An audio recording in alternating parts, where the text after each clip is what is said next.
Welcome back, everybody, to A&M Reviews. It's Muhammad and Adrian. We're here to review the Netflix film, Enola Holmes. So, this movie is essentially about Enola Holmes, which is the sister of Sherlock Holmes and Mycroft Holmes. I've never heard of him before, but I guess he's a brother of Sherlock Holmes. I'm not sure if he's in the books. I need to look that up. But he's full of himself. And then we have the mother, but she disappears. Enola, she's grown up with her mother. She's taught her everything that she knows, while her brothers have been off traveling, seeing the world, being famous, and solving problems, as they always do. But all of a sudden, Enola's mother, she disappears. She's nowhere to be found. Her brothers come back into town, but they're no help, and she goes off on an adventure to find her mother herself, but meets a good amount of people along the way. But what did you get from Enola Holmes? Yeah, well, the first thing I thought about was, of course, Henry Cavill playing Sherlock Holmes. And I think I saw a meme when this movie was like a trailer came out, and someone said, live long enough, you're a hero. And I forget the exact quote, but you live long enough to either... Either you die a hero, yes, or you live long enough to see yourself become a villain.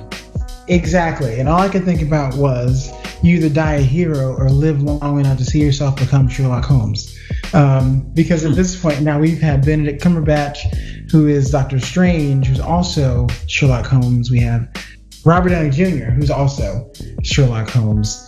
And now we have Superman, who's Sherlock Holmes. But it was a good movie. I think it definitely took its own turn and shifting away from the actual Sherlock Holmes and really focusing on Ilona in this one. And I think it was pretty well thought out. It was a pretty good movie. I could see it in theaters. It was that good of a quality movie for Netflix.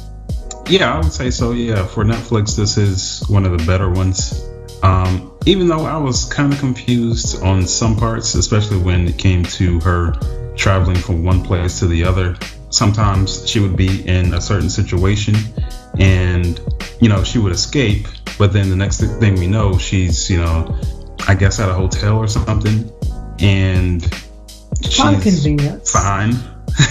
Yeah. Right. A lot of convenience in the storyline. She has like an endless amount of money to get by.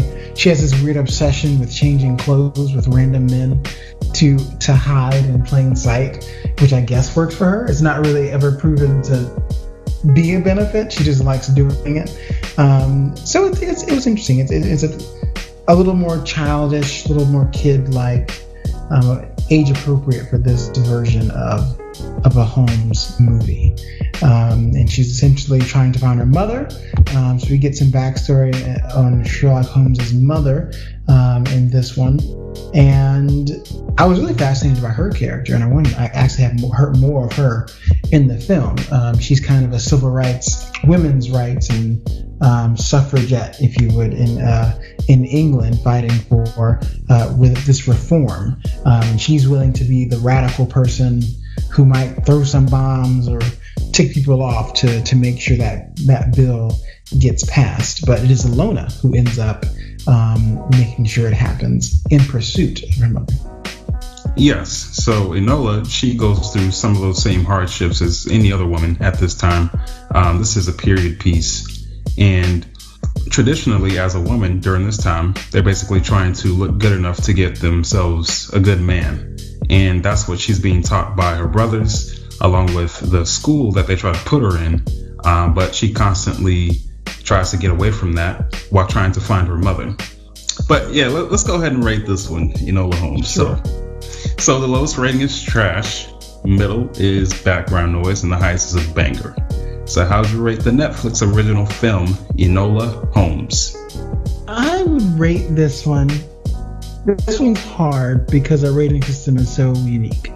But I think I would rate it as high background noise because it's really good. It's well filmed. It's really well filmed. The cast does an amazing job. They have a really strong cast as well.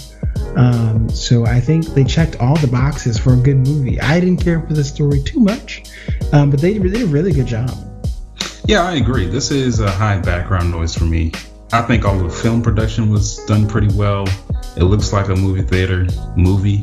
That's pretty much it. I mean, I'm not too much of a fan of the story, the direction that they took, but hey, I think they did pretty good with what they did, taking Sherlock Holmes in a different direction, talking about his sister and her being the main focus, her trying to free herself and discover herself and find her mother and everything. That's all good. But I just wish it was more of a psychological thriller back and forth between her and Sherlock Holmes. You know, she outsmarts him at the end with one of their crime-solving mysteries or something like that. That would have been better for me, but, you know, I guess other people liked it. Yeah, there's definitely an audience for this. It's definitely a good family film. I think there's enough funny parts or fighting or action that will keep a child or someone young, they keep their attention for the film. It's pretty bright in the colors and everything. And I think, of course, those preteens, young teens will definitely just harp on the connection between Enola and the Lord. And there's also Sherlock fans who will come and watch this and feel something for the whole family, you know, something at every age group to pick up on and enjoy. Thanks for watching. And if you would like to be featured on our podcast, make sure to click the link in the description.